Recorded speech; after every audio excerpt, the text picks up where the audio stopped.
Hi there and welcome back to another episode of Gaming Handhelds. Today we'll be reviewing and checking out the QRD Stellar T5, which is a pretty nice Joy-Con controller for the Nintendo Switch and OLED Switch. What makes this controller unique compared to the regular Joy-Cons is that it's got the Hall effect sensors and a much more ergonomic and cool transparent tech design. And if you're liking the series, please do make sure to hit that subscribe button to stay up to date about the latest about handhelds, gaming and tech. It helps me out a lot. Now let's check out what's inside the box. First of all, we'll be greeted with an instruction manual and then we'll be greeted by the controller itself. The controller has this very cool and nice design with this little mounting plate in between, making it much more like a regular controller. Furthermore, what we'll also have inside of the box is a USB Type-C to A cable for charging, since you can charge each Joy-Con individually, and also we'll have an additional D-Pad. This one you can swap out with the pre-installed circular Xbox style D-Pad, since they're magnetic and just clip in with the magnets for a quick swap.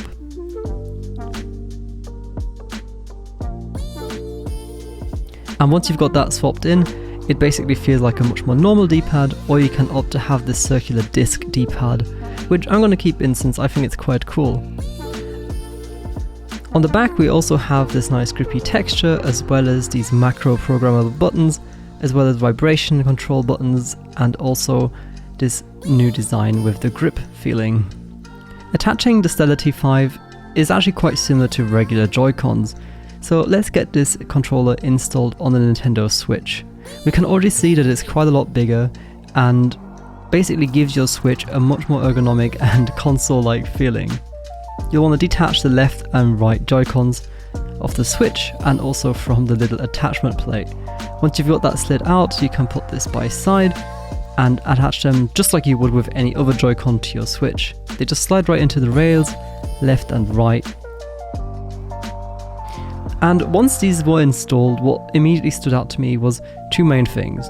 First of all being the additional grip offered by the T5, and then these Hall effect joysticks. The sticks themselves are surrounded by a very neat RGB lighting ring, and this you can control using the macro button and the joystick, and it has about 8 different RGB modes, from a breathing to a rainbow effect, which is pretty cool. But also, I think what was very nice is that these have an especially large turn radius.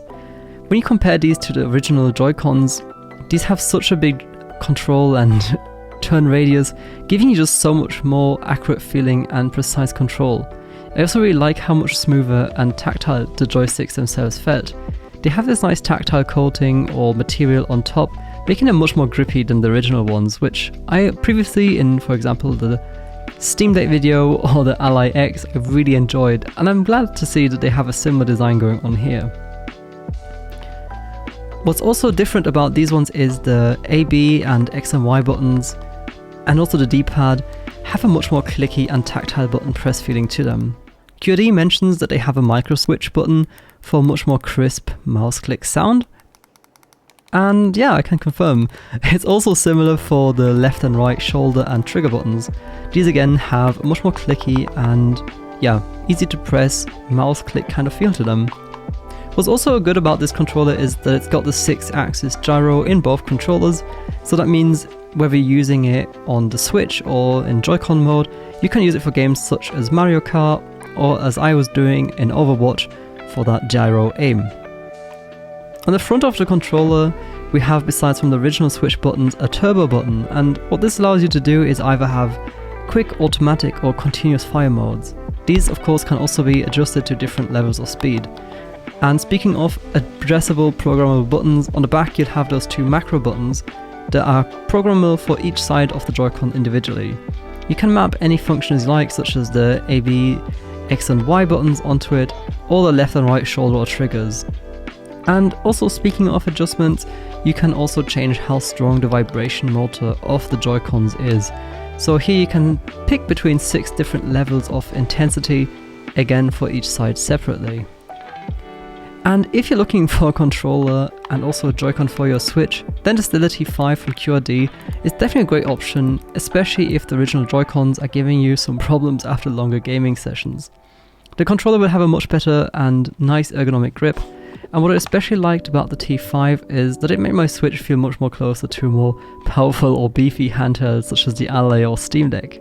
Of course, they don't give you this performance boost, but it just gives you that extra grip, and the sturdy feeling helped a lot. I also quite like that the controllers are versatile.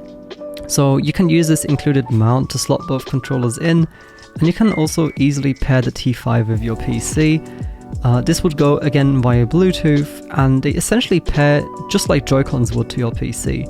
So what you want to do to pair them is detach them again from your Switch and hit on each Joy-Con the little pair button for about 3 seconds.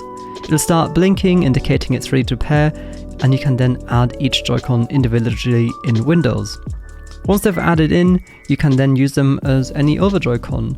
You can check them out in Steam. What I did was use the Joy-Con mapping and combining features, so essentially it acts as one controller, which you'd probably want unless you're using 2 Joy-Cons for multiplayer games.